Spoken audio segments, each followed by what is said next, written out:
Okay. Well, thank you again for the introduction, and thanks to the Center for Security Governance. Really thrilled to be on this panel with such distinguished experts, particularly from Libya. And I'll try to do my best to add something to the conversation with the caveat that I've visited Libya 4 times since the revolution, focusing on the security sector and particularly security in the East.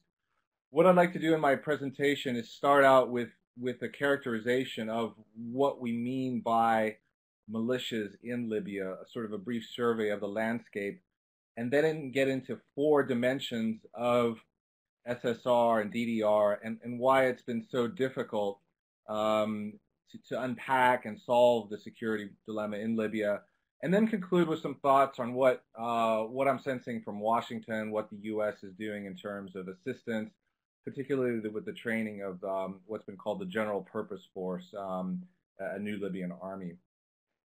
I think the last speaker did a marvelous job of developing a typology of the militias, and I would just argue that we often hear that militias are against the state or militias are against society, and I think we need to rethink that in the Libyan context. In many cases, the militias are deeply embedded in society. They have organic roots.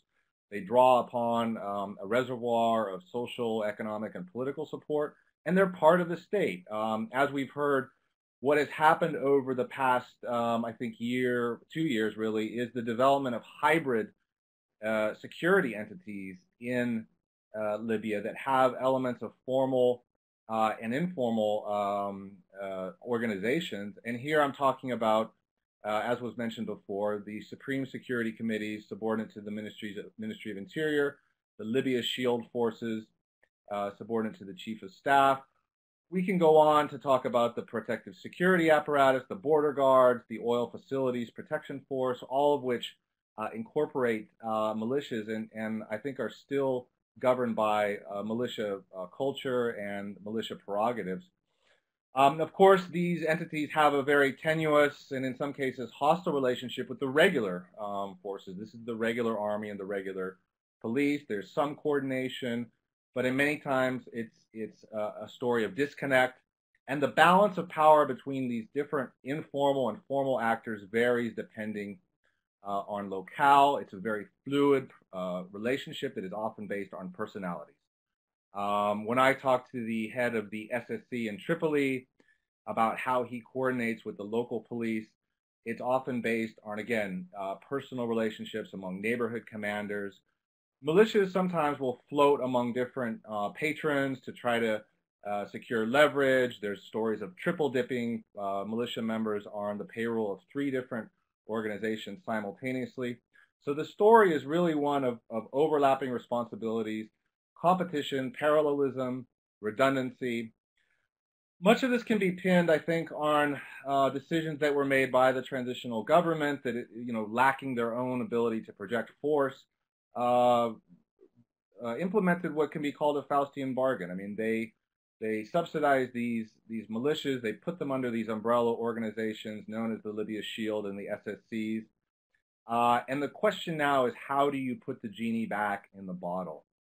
And I think it's important to note that this hybrid nature of the militias or the security sector that is very gray makes it difficult for outside states and donors to engage because outside states and embassies and security organizations are used to dealing with formal police and formal military. When I speak to colleagues at the Defense Attaché Office in Tripoli and the Office of Security Cooperation, they're employing the tools that the U.S. government historically has used to help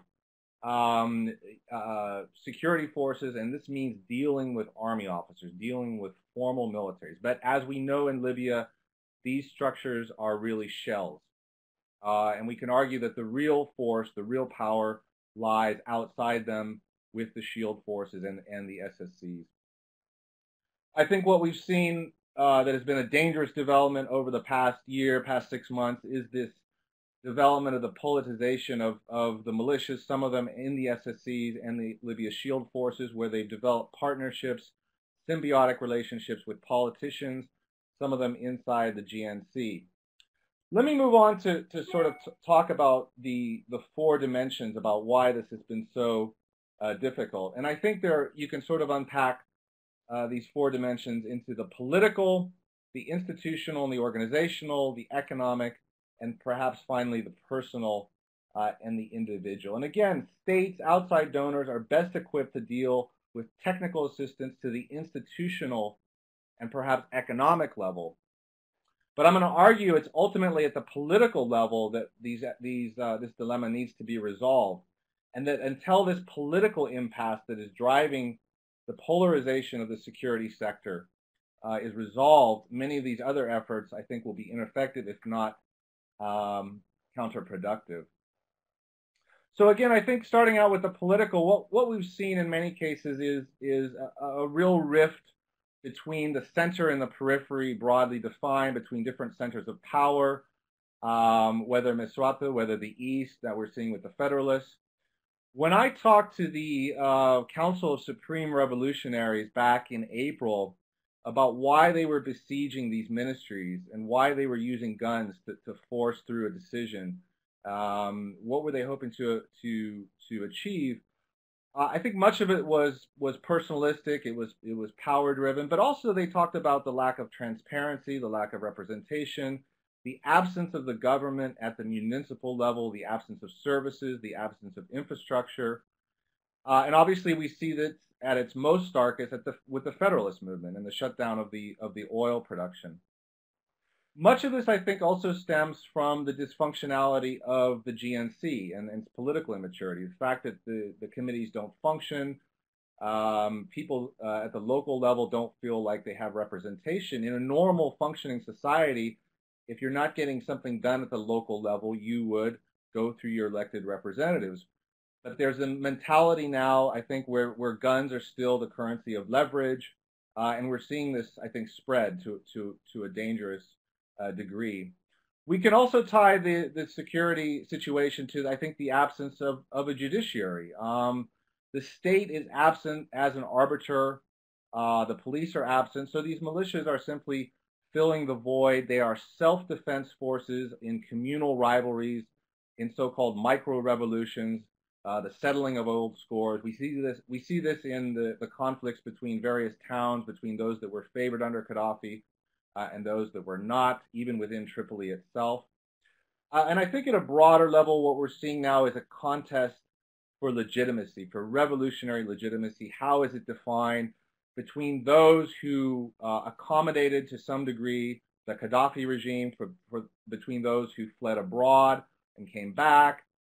In other words, at what point did you join the revolution? There's this intense struggle to define legitimacy. There's also the issue of sort of the suspended animation of the state, that certain groups are waiting for the state to construct itself, for there to be a legitimate parliament, for there to be a constitution in place before they surrender that currency of armed power. When I talked to some Islamists out in Benghazi, there was this argument that before they surrender their arms and join the army, they wanted a constitution in place that would ensure that the army would not become another palace guard for a dictator, as it was under Gaddafi. And they said to me that officers in a military should swear to defend the Constitution rather than the head of state or rather than the army. And this is a very logical supposition. It's what we have in the United States. So again, progress on this political front, I think, is absolutely essential, in addition to these more institutional and economic drivers. Let me turn now to some institutional factors. I think some of them were laid out before. Again, the dysfunctionality of the ministries, the absence of a bureaucratic staff, payroll issues, the fact that the military is bloated at the top, at the senior level. The military is not seen as something that these young men want to join. The various transition programs for the MOI, for the SSC to the police have faced obstruction for a variety of reasons. There's intense opposition within the Libyan army by serving officers today, senior officers, to integrate the militias. or militiamen, because they regard them as rabble, ill-disciplined, ideological. But in some cases, in many cases, I think, these young militia commanders bring needed operational experience and small unit leadership to the Army that was historically gutted at the junior and mid-level officer ranks. And we can talk later in the Q&A about steps to form a new Libyan army and police. The fourth dimension is the economic. I think this was well covered by the last speaker. Much of this is about the absence of alternative opportunities for these young men that are in the militias. Jobs. Many of them don't want to stay in the militias, but there's an absence of attractive opportunities. I think the Warriors Affairs Commission was a well-intentioned and well-thought-out program. I'll let Dr. Mustafa talk about the challenges that he faced. But again, I think this idea of identifying the desires of these young men and providing opportunities for them is the right way to go with DDR. Prime Minister Zaidan recently raised the salaries of the Army and the police to be greater than that was being paid to the Libya Shield and the SSCs. But it's questionable if this alone is going to be enough to siphon these young men away from the militias into the privations of military life. The militias provide a paycheck, and in return, you're not really doing a whole lot. And there's also the factor of prestige and camaraderie. And that leads me to my last dimension that is, I think, difficult to get a handle on. I think it goes back to the last speaker's point about the new men of the revolution, is that we've crossed a threshold in this country. Expectations have been raised. Young men who did nothing before the revolution and fought or perhaps joined at the last minute are now in the embrace of these organizations that provide prestige, camaraderie, a code of ethics sometimes, particularly for the Islamist militias in the East. In some cases, criminal and personal enrichment. And it's important to address these individual personal motives for why people stay in militias. Let me close with some thoughts about the recent U.S., British, and Turkish and Italian initiative to create the General Purpose Force. This was in response to Prime Minister Zaidan's appeal for outside assistance to help train a new Libyan army. The force is called the General Purpose Force because it's configured to be sort of a catch-all phrase, a military force that will provide for many different functions. And I think herein lies some of the pitfalls. It's unclear what this force is going to be used, where it will be deployed, its command and control, its civilian oversight. There's the danger that I think that intervening and training a military prematurely before these questions have been answered could polarize Libya even to an even greater extent. And there's also the issue of composition. Where are these recruits being drawn from? Are they being drawn from a particular region? Are they going to be all Zintanis or Misratans to the exclusion of the East?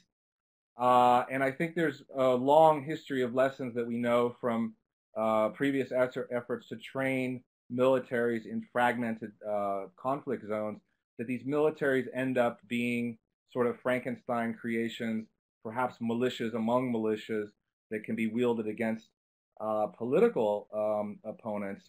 And I think it's very important that the outside powers that are engaged in this effort think through those questions of purpose, composition, and vetting. So with that, I'll close, and I'll turn it over to the moderator.